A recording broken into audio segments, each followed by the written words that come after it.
Ya, sibuknya apa? Pertama pasti kantor ya, di Betul. sendiri. Terus kedua mulai persiapan syuting film baru lagi. Oh, ada lagi, Ada lagi. Terus ketiga sambil persiapan syuting film baru akan juga nanti promo film baru juga, mulai promo-promo. Terus ya kerjaan yang lain sekarang sebagai speaker, terus juga ya bolak-balik ya sebagai ada kerjaan.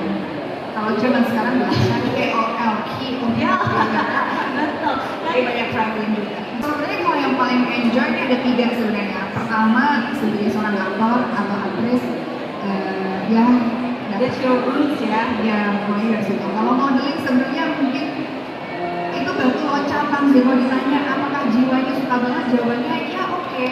Aku nggak bilang aku nggak suka, tapi aku rasa aku nggak terlalu apa ya, aku nggak terlalu berasa aku cocok jadi model. Oh, background actor. Ya, terus kedua as an entrepreneur pastinya karena ini role baru beberapa tahun terakhir. Wah sebenarnya dari dulu, tapi kalau misalkan bilang benar-benar terjun dan benar-benar ada di kantor itu baru beberapa tahun terakhir. Terus ketiga ya traveling ya. Tapi terutama untuk skincare ya waktu pandemi. Waktu untuk dekoratif atau makeup kosmetik itu memang agak sedikit tiarap. Itu yang membuat aku juga pusing. Tapi sebenarnya selalu ada kebaikan di setiap musibah, selalu ada kebaikan di setiap permasalahan atau problem yang kita hadapi. Dan kita tahu satu dunia mengalami problem yang sama. Betul, betul. Dengan adanya COVID-19 itu membuat kita tuh jadi harus sedikit apa ya, tidak Empati juga ya. benar, tapi disitulah apa ya, awal muasal di mana kita bisa tumbuh kalau kita punya willing to survive. Justru pada saat pandemi itu menjadi titik balik di mana nama Swi mendapatkan investor, terus terus juga lahirnya TS Media.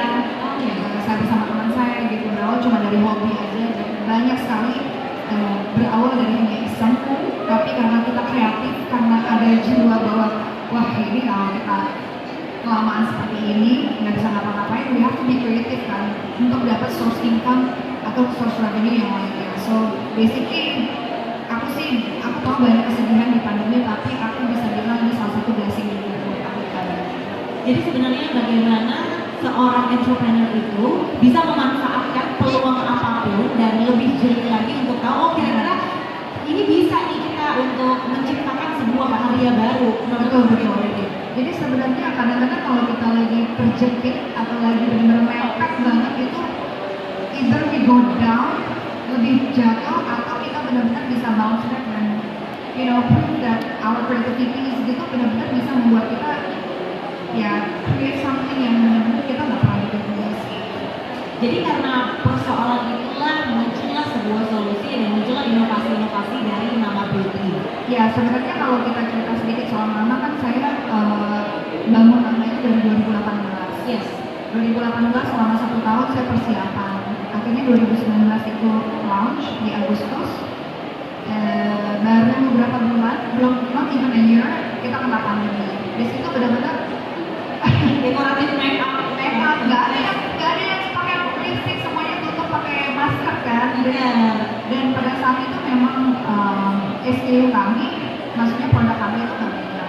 Jadi kita cuma punya beberapa produk ya, salah satunya eyeliner, lip cream, ya lip gloss, basically semua dekoratif yang memang hari-hari kita pakai, yang which is tertutup juga gitu.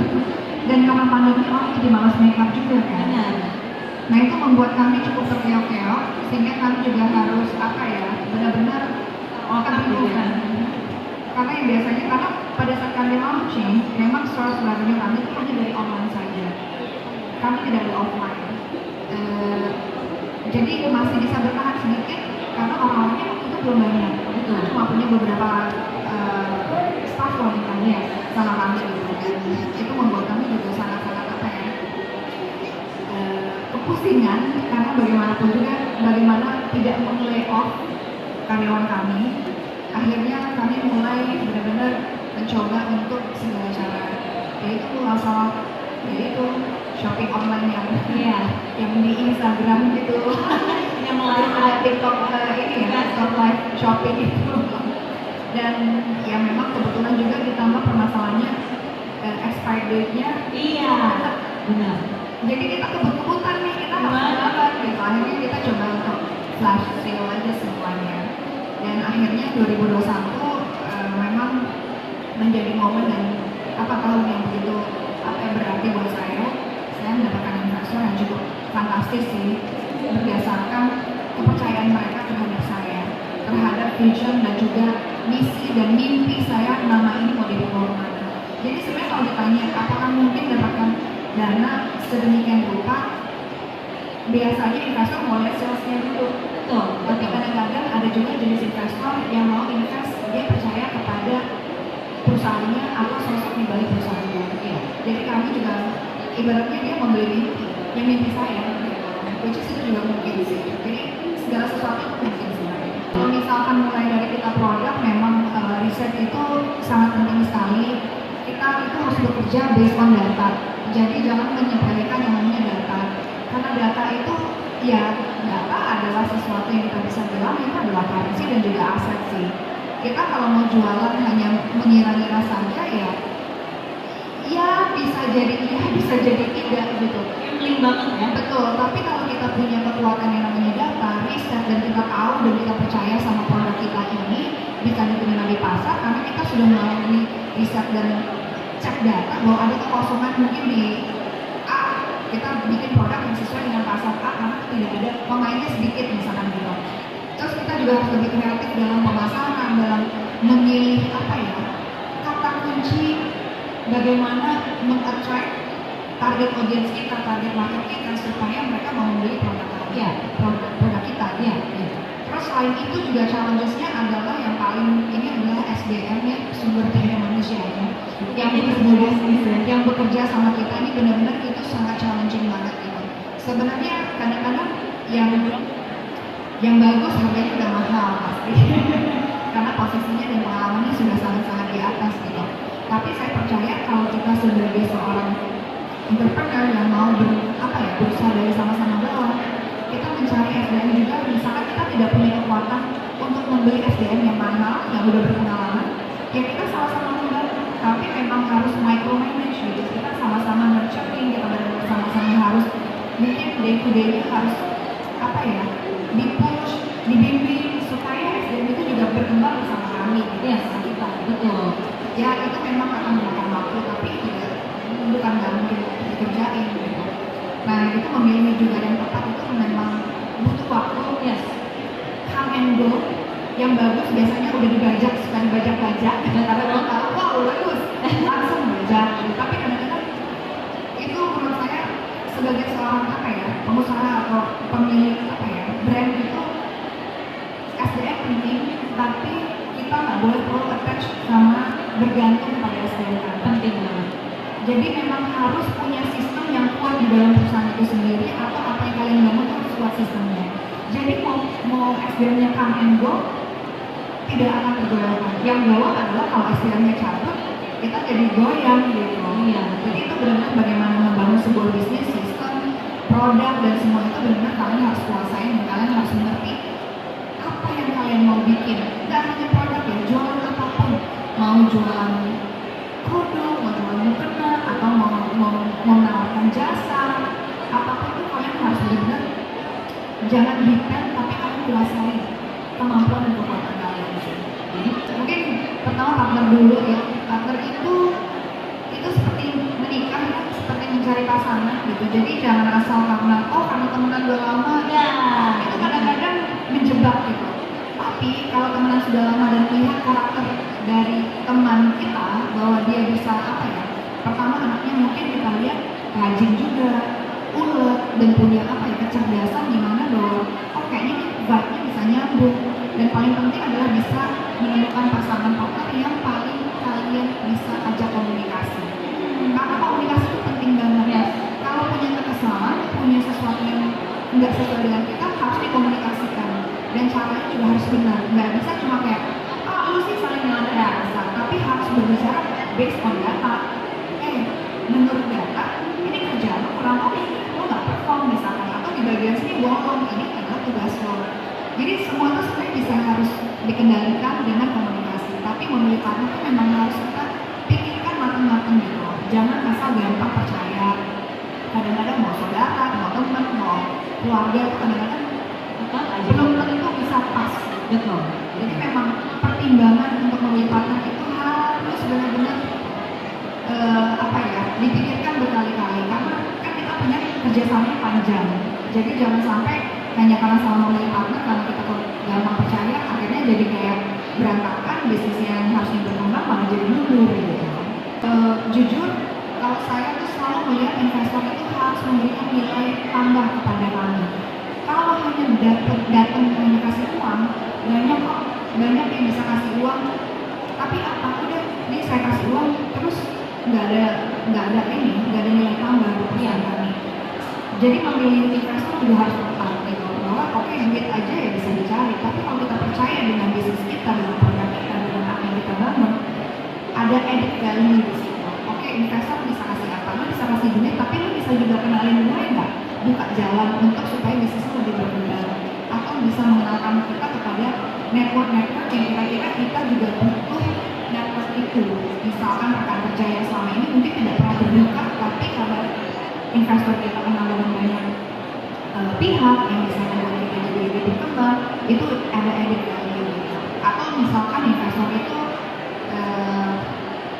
selain networking mungkin juga bisa menawarkan hal yang lebih, misalkan ya dia punya pabrik gitu, misalkan mengurangi CO2 kami gitu, ya apapun itu yang mempunyai added value. Harus ada added value, jangan cuma sekedar uang aja.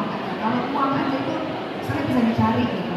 Betul. Lembaga keuangan juga bisa ngasih. Bisa, ke bank juga bisa, ya kemana-mana juga bisa. Sekarang kan banyak banget perusahaan-perusahaan baru itu yang menawarkan pinjamannya lumayan lebih gede sih, tapi itu bisa cepat gitu. Jadi sebenarnya untuk dapat uang, kalau kita benar percaya dengan bisnisnya, itu bisa dicari. Bisa sebenarnya. Sebenarnya kalau negatifnya mungkin terutama untuk dekoratif itu kan banyak yang, especially kalau harganya cukup mahal kan kadang-kadang orang pengen nyoba gitu. Itu mungkin downside-nya. Tapi kalau menurut aku upside-nya itu lebih banyak sih sebenarnya. Pertama lebih murah, lebih cepat, dan lebih bisa sesuai dengan target yang kita mau gitu. Secara audience kan kebaca, back-end data is very important gitu.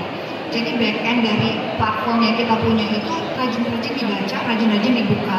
Jadi kalau kita mau put ads, kayak mau mengiklankan, kita kan sudah tahu siapa target audience kita. And back again, bagaimana kita punya branding dari brand kita itu kan kita udah jelas semuanya. Jadi kita harus kenali juga brand kita ini siapa, dia kalau personanya tuh di mana, usianya targetnya siapa, itu aja dijajarin. Dan harus konsisten. Apapun pekerjaan yang kita lakukan itu harus konsisten. Jadi jangan sampai terus tiba-tiba mulai roll. Ya memang namanya hidup itu nggak mungkin semuanya harus di atas terus, tapi ya nikmatin aja, asalkan kita benar-benar passionate dan kita tahu bahwa ini adalah jalan yang gue mau ambil, yang benar-benar gue percaya gue bisa berkembang. Jadi ya memang ya digital ya membantu, ya sangat membantu sih, sangat membantu. Jadi ya kita platformnya kenali dulu gitu, dan ya manfaatkan tools yang ada, terus juga ya maximize apa yang ada, dan gratis ya. Maksudnya platform kayak kita bicara Instagram, TikTok, atau Facebook itu kan sebenarnya nggak mahal. Yang mahal mungkin nanti kalian harus kasih sedikit angka, kasih sedikit budget untuk nge-boost produk-produk kalian. Tapi memang dari konten itu penting banget. Nah, itu konten juga penting. Selalu bekerja, kalau kita punya produk, kita mau punya toko, kita mau punya apa, customer centric. Harus selalu mendengarkan customer, harus selalu memberikan apa yang customer mau. Kita nggak bisa egois bahwa oh ini gue. Nggak boleh This is my company. No, kan kita jualan nih. Jualan berarti customer ya. Selalu customer adalah raja, itu tuh benar banget. Jadi memang try to be customer centric gitu loh. Karena itu yang akan membuat mereka kembali lagi. Karena service yang memuaskan, produk yang bagus, semua itu akan memudahkan kita. Kedua juga, ketiga nih, please detail tuh penting banget. Kalau kalian miss detail kecil aja, kadang-kadang itu bisa membuat sedikit goyang. Jadi always check and recheck selalu melihat detail-detail kecil di mana kalian bolongnya, di mana kalian plusnya.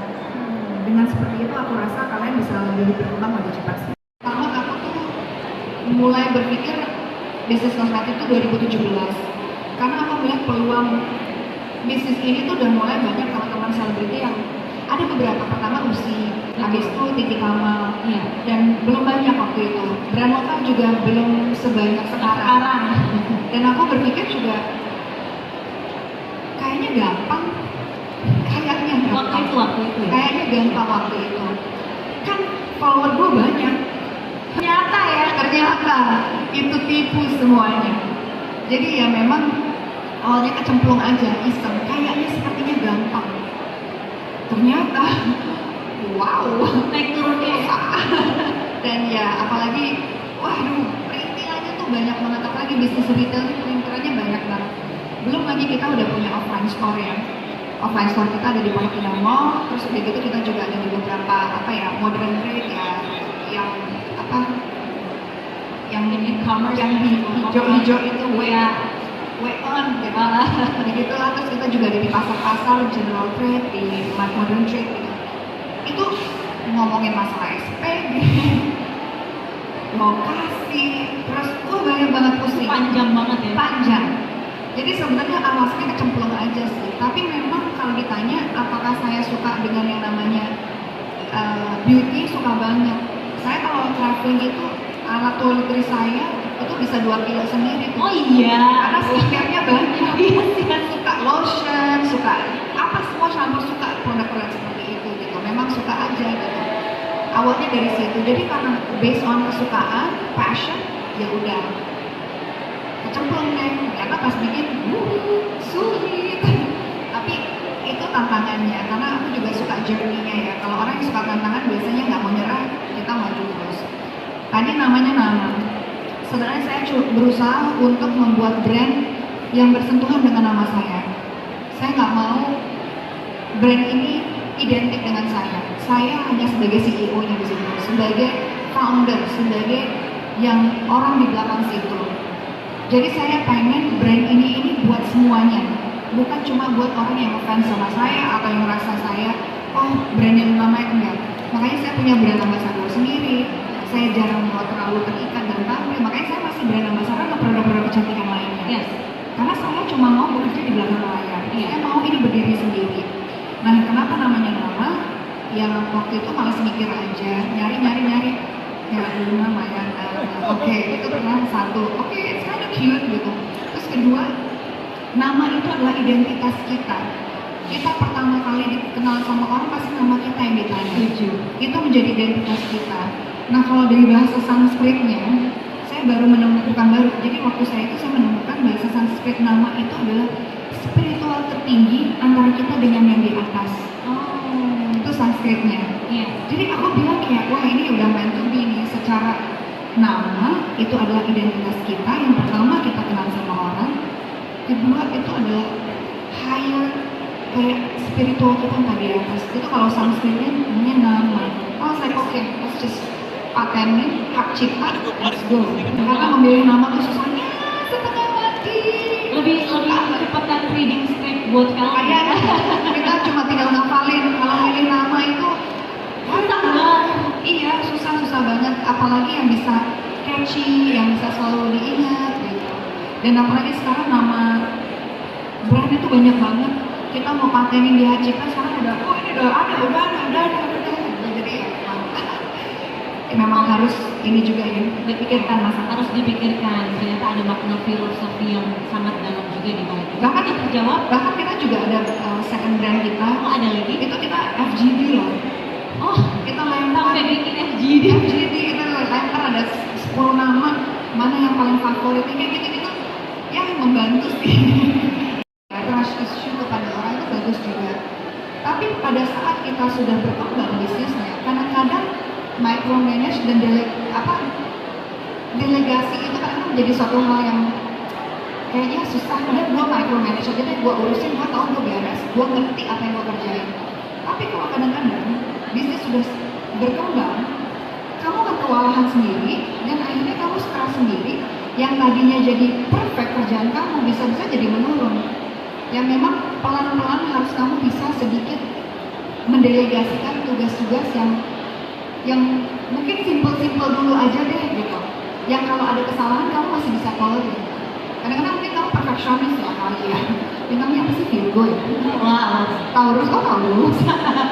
Ya, ya. Jadi memang harus coba untuk mendelegasikan, mungkin cari asisten dulu atau cari sekretaris yang bisa mengerti dan kerja. Nah, itu memang carinya susah. Itu butuh apa ya? Butuh hire. Kalaupun nggak cocok 3-6 bulan, ya udah kamu lepas lagi, cari lagi. Memang lama, tapi itu adalah journey. Sampai mungkin nanti kamu akan ketemu orang yang tepat dan kamu bisa sedikit lebih percaya sama dia. Kamu delegasikan sesuatu pelan-pelan, step by step yang lebih besar dan lebih besar. Gitu. Jadi memang harus berani. Ya. Harus berani, walaupun nanti kamu akan dikecewakan, dibohongin A, B, C, D gitu, tapi harus kamu jalanin supaya kamu lebih mengerti gitu loh. Kalau kamu terlalu takut ngambil resiko, akhirnya kamu akan stuck di situ-situ aja karena kamu berada di zona nyaman. Bisnis kalau udah di zona nyaman dan tidak mau untuk lebih berkembang dan sedikit punya rasa apa ya, itu it's a problem. Ingat deh kata-kata saya, kalau bisnis sudah ada di zona nyaman, yang ada kamu akan going down. Kenapa? Kita untuk berkembang, untuk selalu step up, itu nggak pernah ada di rasa yang enak. Semua itu resah. Aduh, am I doing the right thing? Aduh, ngambil keputusan ini, resiko ini gimana? Kalau bener tuh rasanya, yes, gitu. Tapi kalau salah, oke. Dianalisa lagi kesalahannya apa, di breakdown lagi, skala prioritasnya apa. Then you start over gitu loh.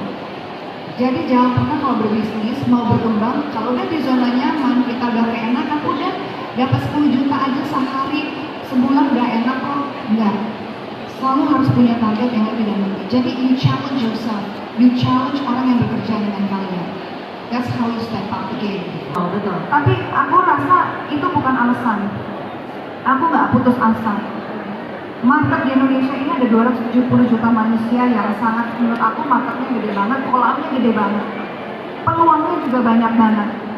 Jadi kadang-kadang kalau lagi down itu justru menurut aku membuat aku tuh jadi semangat gitu. Oke, lagi turun nih marketnya, lagi turun nih, ngapain ya kita ya? Dan kita di challenge untuk selalu bisa kreatif dan selalu bisa apa ya? Oke, ini gue lagi turun nih ya, gue mesti ngapain ya? Coba semua cara. Memang memotivasi diri sendiri itu memang kadang-kadang paling susah ya. Cuma biasanya harus ingat goal kita tuh kemana sih. Pas lagi down, gila, dulu gue punya goal A gitu. You know what? Ayo kita wujudin goal itu. Selalu self-reminder gitu. Dan apa ya? Menurut aku harus punya goal dalam hidup itu penting juga sih. Dan itu yang harus selalu kamu ingat gitu. Apa tujuan kamu bikin bisnis A? Apa tujuan kamu berkecimpung di setiap pekerjaan kalian tuh kalian harus punya goal. Goal saya ingin menghidupi keluarga saya. Kalau kalian malas, nggak dapat income dong. Goal saya ingin jadi lebih baik di keuangan saya. Saya pengen punya mobil. Saya pengen punya rumah. Saya pengen memberangkatkan orang tua saya haji. Itu goal yang sangat apa ya, yang kalian kecil. Goal besarnya mungkin ditulis lagi tuh. Jadi pada saat kalian mulai down ya, just remember you have goals in life. Saya punya privilege, ya betul. Privilege saya udah punya nama lah ya. Mungkin dari sisi memasarkan dan mengenal seni ke audiens itu jadi lebih mudah. Tapi banyak kok teman-teman yang mungkin membangun brand-brand yang ada di belakang ini, privilege-nya nggak seperti saya, tapi bisa sukses juga. Artinya itu semua privilege bisa jadi menguntungkan kalau kita tahu cara menggunakan privilege itu. Itu kan tools ya, itu kan adalah alat yang membantu kita untuk mencapai goalnya. Kalau kita nggak ngerti juga cara menggunakannya, nggak akan jadi kemana-mana. Tujuh. Itu mau terkenal, mau punya duit, orang yang punya duit nggak ngerti cara menggunakan uang itu untuk bekerja, nggak akan jadi kemana-mana. Jadi paling penting adalah cara kita bekerja, cara kita menggunakan privilege itu, cara kita memaksimalkan apa yang kita punya. Jadi bukan sekedar, oh ya karena gue terkenal, ya udah pasti wanita. Ternyata nggak segampang itu. You need just more than privilege. Kita butuh lebih dari privilege. Kerja keras, konsistensi, ketekunan. Kalau gagal, kita reaksinya seperti apa? Apakah kita mudah menyerah atau kita resilient gitu? Jadi itu tergantung semua bagaimana kita ingin mencapai goal kita. So it's all about our character juga gitu. Ya kebetulan saya orangnya kan nggak mau menyerah gitu. Kalau gagal nggak mau gitu. Jadi ya privilege itu akhirnya jadi lebih memudahkan saya gitu. Coba kalau saya orangnya gampang nyerah, malas, ini saya mau seterkenal apapun gitu, ya nggak jadi apapun. Jadi sebenarnya itu sih mas, kalau kita bicara soal privilege apapun gitu.